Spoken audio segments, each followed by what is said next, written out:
ইয়াৰ পৰা 5, 6, 7 গ thank U দাদা আজি আপুনি নহ'লে মোৰ লগত কি হ'ল হয় মই নিজৰ চেহেৰা দেখাব নোৱাৰিলোঁ হয় কাকো চোৱা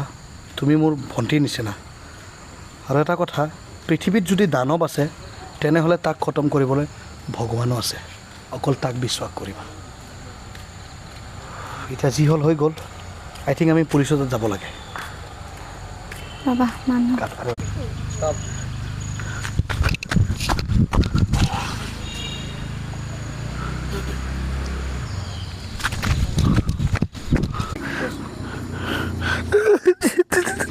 আৰে